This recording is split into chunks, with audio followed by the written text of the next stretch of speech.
Thank you, David, and good morning, everyone. Let me just start out by thanking, or congratulating rather, James Busher and his Turner Motorsports team for their championship that they won last night. Also, certainly going to settle the nationwide series later on this afternoon. 3 drivers in contention of that series. Looking for hopefully an exciting conclusion. And of course, tomorrow on Sunday we'll settle the Sprint Cup Championship. And much like last year, there's 2 drivers that are set to really go chase that championship. And it's an interesting contrast because you've got a 5-time proven champion, you got a young driver, team that hadn't been together all that long. One's the underdog in terms of the points situation, and the other is chasing but with a lot of experience. So it should be a great, exciting conclusion to a really good year. And as Steve mentioned, while this is a time to certainly celebrate 2012, it's also my time with you to talk about, what's happened a little bit in this season and look ahead to what's going to happen in 2013, in particular since, what we're now calling the Gen 6 car is in play in terms of it's getting an amazing amount of acceptance, and there's been an unprecedented amount, as you well know, of collaboration to get here, to get that car in terms of in step with what the manufacturers believe is the best looking race car and have enough technology in that race car. But the missing and final piece, which we're working on now, is to improve on the quality of racing, which is everyone knows is a stated goal of ours, to have the closest, most competitive, tightest racing that we can. And that's what we're testing now. Those are the rules packages that will be building around the car that I'm seeing the kind of things that I was hoping to hear in terms of the performance of these cars and how that's going to help us achieve our goals. So we're excited about that. We're excited about concluding the season. We're excited about a number of things from a business standpoint, which is our television agreements with Fox have been, as you know, secured. We'll be talking to our other partners as we go down in the coming weeks and months. Plenty of encouraging signs there. The tracks economy still is what it is. We're still disproportionately affected by sponsorship in particular. Most of the other sports leagues don't have nearly the reliance on that, and obviously that's still under a lot of pressure. Teams will tell you, we will tell you, working to do all the things that we can to make that challenge, to get through that challenge as best we can. But so with that, I'm happy to open up to any questions. If anyone has any questions, hold up your hands. We'll start up down here in the blue, and we'll go over to Lee and then Jenna. So first over here.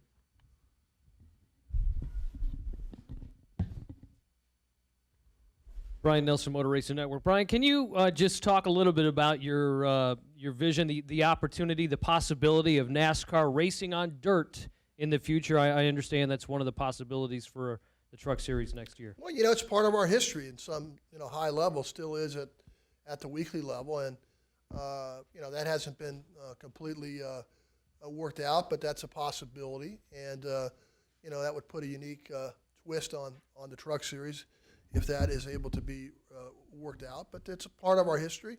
We have a lot of fans that's what they grew up watching and seeing at their local short tracks. I ran a short track, a dirt track in Arizona.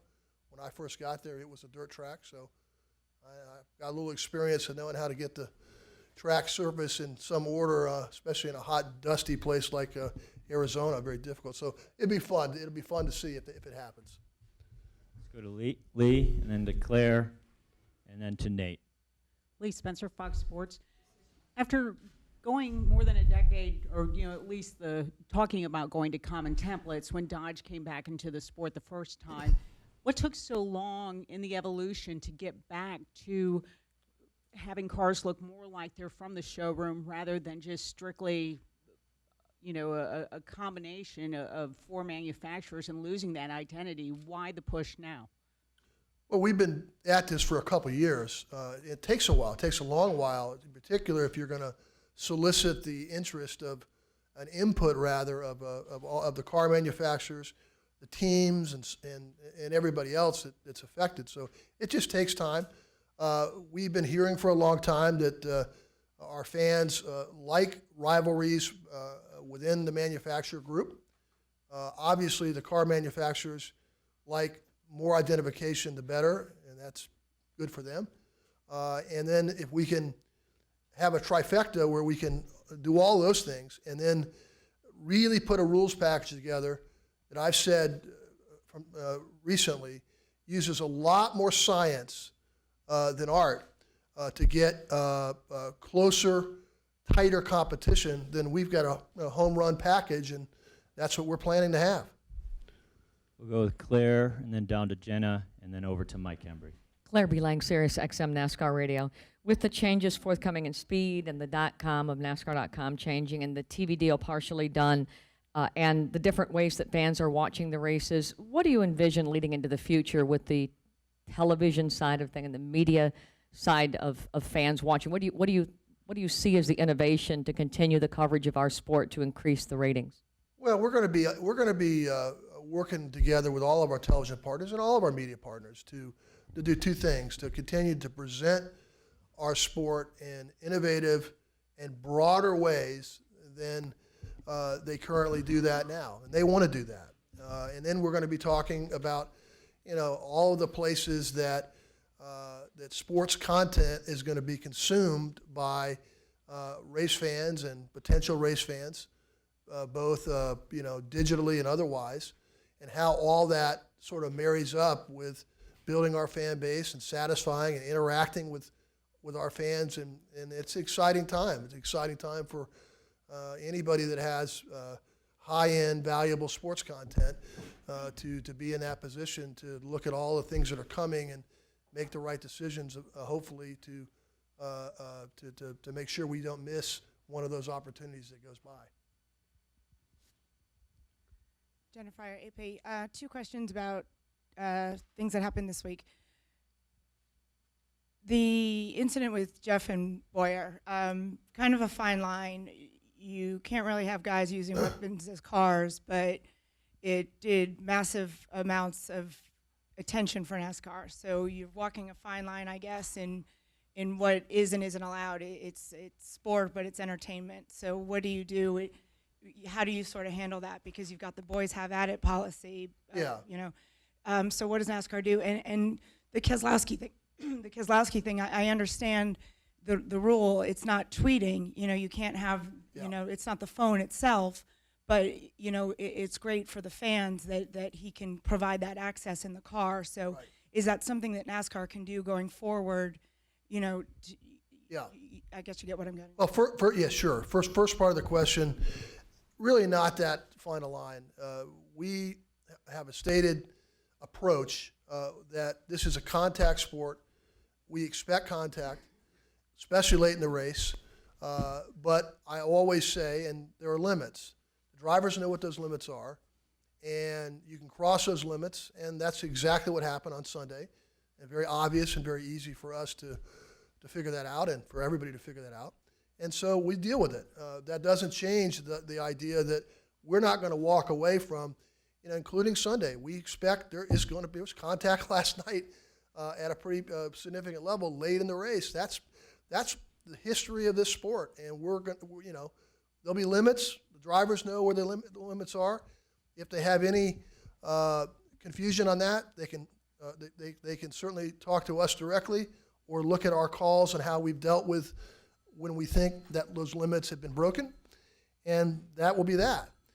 The second part of your question, we are the most aggressive in social and digital media in terms of our drivers and teams and tracks taking part in that.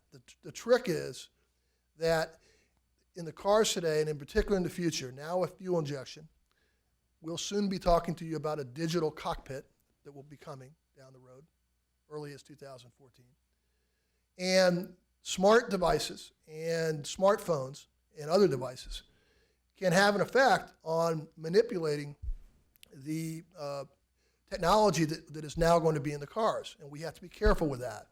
And so that's why our policy is that you're simply not going to be able to take a device into the car with you.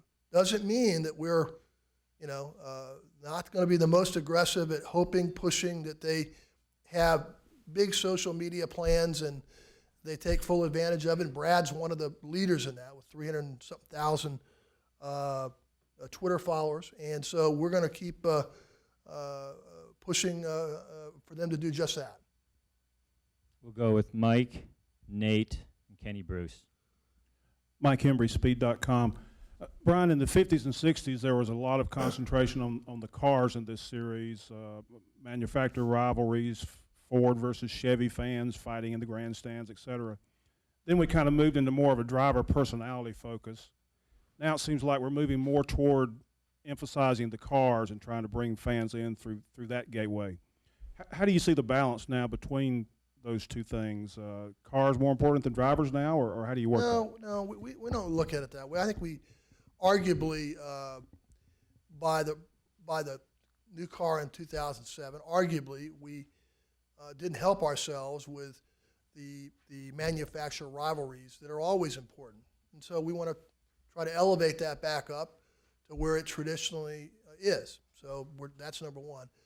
The drivers are always going to be, as my dad used to say, the actors on the stage or the stars in the, on the stage and so on. And that's, we're doing a lot of things to elevate their star power, and that's the number one connection to our fan base, and always will be. And we're going to do everything we can to make sure that our drivers get the right attention and accolades and elevate not only in NASCAR but throughout all the sports. So there are no competing goals here.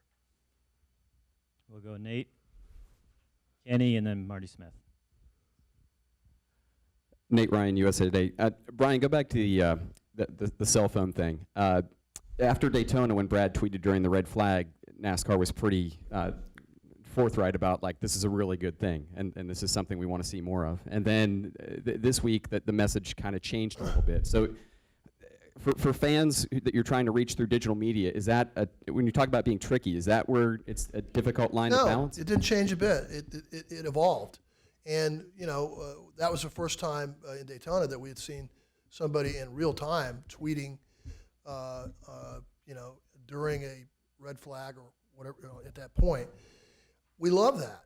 We just now know that we have things in the car that could be affected by devices, smartphones and alike, that we have to make sure that we don't interfere with that and give somebody an opportunity to, even if it was unintentional, to manipulate some portion of digital devices that we're going to have in the car, have them now with electronic fuel injection. And so we immediately love the idea, love the attention that brought to the sport, encourage it, but have to balance it in the competition end to make sure nobody gains an advantage. And following up real quick, when you talk about digital cockpits and the glass dashboards things, I know you mentioned in the past, is there going to be an opportunity for social media through that during I the race? fully expect that we're going to, we have one of the real incredible opportunities because of how information, telemetry, and all kinds of things that are integral to the running of each race. And for us to be able to share that information down the road in very, very interesting ways with our fans, we are in the best position in sports just because we have so much of that information that is so relevant. So I fully expect, that to be a part of it, sure. Kenny, Marty, and back to Reed. Yeah, Brian, Kenny Bruce with NASCAR.com. You mentioned earlier talking about the new car. One of the goals is obviously going to be better competition.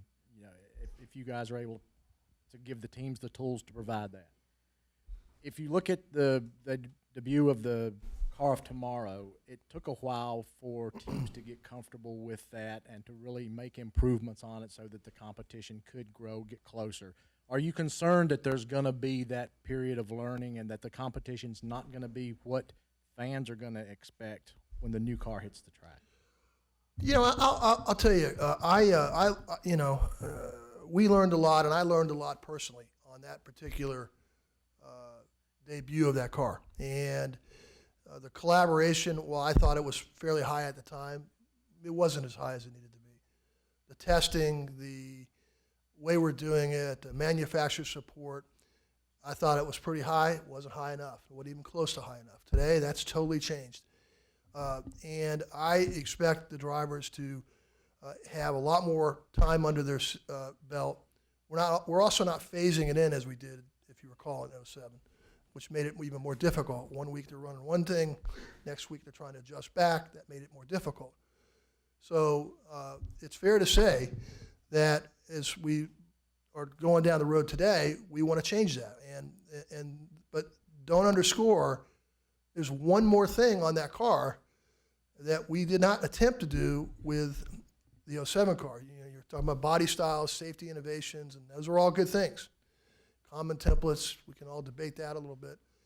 But the emphasis on the cars driving better, differently, and the ability to have the hallmark close competition, in particular on the 1.5 miles, is what we're really seeking here. And we're going to make, I've told the team owners, we've talked to obviously everybody, that these are going to be pretty significant things. Whatever the collection of things that we're going to, put on the car, and they will be designed to have tighter competition.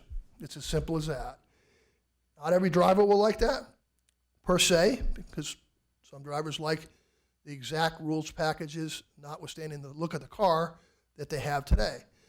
And I hope we'll be very successful at that. I know we will be over time. I hope we are, earlier than that. So We'll go Marty, Reed, and then we got Bob Pollock. Marty Smith, ESPN. Brian, you noted in your opening statement how much more NASCAR as an industry is dependent on the economy. And, the owners out here assume so much risk. Judging by what I see on this new car, it seems like there is a push being made to offer a greater platform for the sponsor. What else can NASCAR do, or what responsibility does the sanctioning body have to make sure that the owners have that platform that they can sell to corporate America? Well, we have traditional things that you would think we would have at our disposal, and making the space available differently and smarter in the car. That's one thing. There's being ever mindful of the cost issue being another. But we're not going to be in a position to change, the economy, how just about every company is being much more judicious and careful with their advertising spends, no matter how well they work. They're not in a position, as they were a few years ago, to make big bets, out over long periods of time at the level that they were. It's understandable. And then you throw in, from an economy standpoint, that, our fans, the best in the world, drive for the furthest. They stay the longest. They often, as you guys know, build their, race weekends around family vacations and all kinds of things. Well, the cost to do that and the unemployment, when you don't have a job and the costs are still going up, it isn't hard to understand why, we will be in a little bit different position. So we're working on all those things, and there's, we're doing everything we can, and, things will get better on that, and they have gotten better in some areas. So we've put a lot of new companies into the sport. We'll always have some attrition too, and so a lot of these companies are starting to get early good results, like 5 Hour Energy Drink being one, and there are a number of companies that we have, but we're more reliant. There's no doubt about that on corporate sponsorship. Reed Spencer with NASCAR Wire Service. Brian, you've talked a lot about the science and technology going into the new car, digital cockpit. Brad's incident sort of brought that to light as well. with the development of the new car, do you ever see a future where NASCAR may allow real-time telemetry during practice on competition weekend in order to hasten the development of the new car? You know, that's obviously something that and more in terms of how information flows throughout the event, and of how that affects competition, cost, and alike. But I think we're going to try to figure all that out. I mean, you're seeing it with fuel injection. You're seeing with, a digital cockpit. We have Sprint as our lead partner in the wireless business, so they're helping us figure that out. So we'll manage that differently than we did in the past, but we'll still have to be careful of how, if we don't get some unintended consequences with, we're still, race team versus race team, and that we don't disturb that competitive balance. Let's go, Bob, Lewis, and Mike. Bob Parker, Sporting News. In the wake of Dale Earnhardt Jr. having to sit out 2 races because of concussions, are you considering and or implementing any changes in your medical procedures as it relates to the diagnosis or treatment of head injuries? Yeah, well, we do look at that policy, head injuries, and obviously concussions, which are a pretty big topic in a few different sports currently. I was very pleased the way Dale handled that. Obviously, we've said that, and there's a personal responsibility if you feel like you're not yourself, and there's some things that your body's telling you that you just don't play on and race on, and it starts there. And so I think he took a big lead example. We have independent doctors that do review, and we have a very clear policy that if you're not feeling like yourself, in particular if you've had a hard crash, that's follow Dale Earnhardt's exact plan. He's in the chase. He's Dale Earnhardt. He could have taken all kinds of different approaches, but he took the right one, and so we're going to continue to look at it. But it's obviously an individual driver and team that must figure out those early symptoms. Lewis. Lewis Frank Reuters and Speed Week. Before the common template, you remember that manufacturers and drivers would come and lobby your officials, and when they didn't get satisfaction, they'd come to us and lobby us. They're cooperating. Thanks a lot. I forgot to criticize you for that years ago. Okay. Yeah, okay. And what procedures? Everybody's nice and playing well now, but what happens? When the competition starts after Daytona, yeah, and they want changes. What procedures are in place to make sure that there will not be that similar type of lobbying? I bet it's exactly what happens in the past, and that'll be fine. We're gonna, we have an R&D center that we didn't have years ago to examine, who's ahead or behind in terms of aero and every other conceivable thing. So we'll have a much better handle on A, getting it right in the first place, and B, correcting things that may go wrong. We're okay with that. That's part of the sport. We're not going to run around and complain that somebody's grabbed a media member and doesn't like a certain situation. As long as that our drivers and our teams don't criticize the integrity of the sport. They not like certain things. They may think we're running a little slower. We may make a bad call or two. We certainly will do that. And they're, but as long as that's not the case, we fully expect there to be lots of back and forth. We'll go to Mike in Detroit, and up here second, and then we'll come around to David Newton. Yeah, Brian. Mike Brudenell from the Detroit Free Press. Over here. Oh, okay. What's good tomorrow for NASCAR? A Brad win or Jimmy winning a 6th championship? And who do you think will win at the end of the day? Do you really expect me to answer both those questions? I'll say this.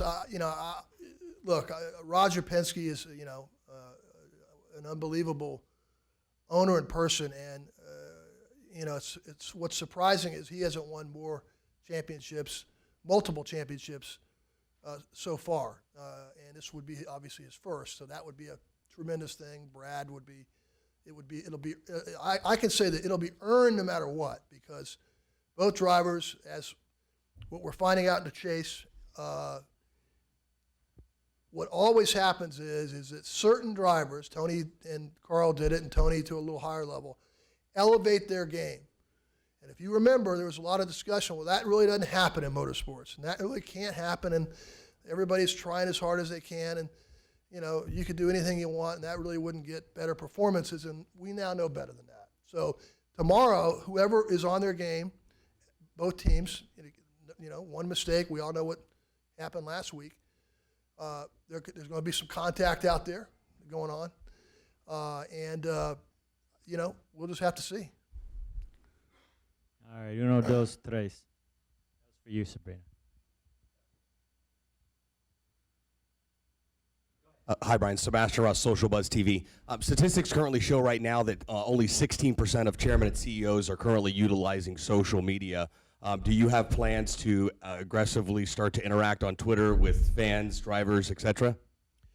Well, you know, we do. I mean, NASCAR has lots of ways that we communicate with our fans, and I'll be careful myself of how I want to do that directly, but I fully expect to have, you know, lots of ways that I'm going to be interacting with our fans in a digital way. What's the time frame currently to be able to have a digital integration in the cars for social media? Well, we don't have a timeline. David Newton up here, and then to Jeff Owen. Yeah, Brian, David Newton, ESPN.com. I was at the SEMA show recently. O'Donnell was on a panel of motorsports. How'd he do? He did well, but the whole talk was about the future of motorsports, and it seemed that things you've mentioned here about the dashboard and the digital and all, the thing that came out of that is NASCAR has kind of lost its cool factor, especially trying to bring in the younger audience. And they're talking about shorter races, shorter schedules, and things like that. Are you looking at things like that to try to bring back that cool factor? And does a driver such as Brad Keselowski, who, whether he wins it or not, because he does some of these things with the phone and all that, does that bring some of the cool factor back? You know, I think that's sure. I think young people today, young potential fans, the younger you go. I tell our guys all the time, we're in the middle of a conference room and the computer breaks, go call a 12-year-old. That's who can fix get us back online. So the idea that that young fans are digitally engaged and getting excited about things much differently than they used to, not just plopping by the TV watching sports and other entertainment. Sure, that's all changing at a rapid clip, and we're going to do you know, everything we can to stay pace with that and take advantage of it. It's a great opportunity for us.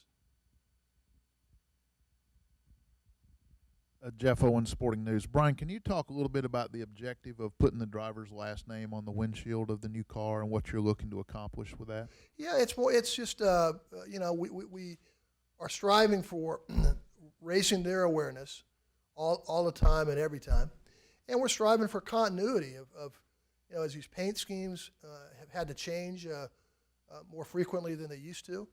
The continuity of Jeff Gordon in a Flame 24 DuPont is a little different now, and so we're trying to do things that that will build their star power, and at the same time have a little continuity for our fans to follow their favorite drivers. All right, thank you, everyone. Thank you, Brian. Thank you all. Okay, thank you. See you at lunch.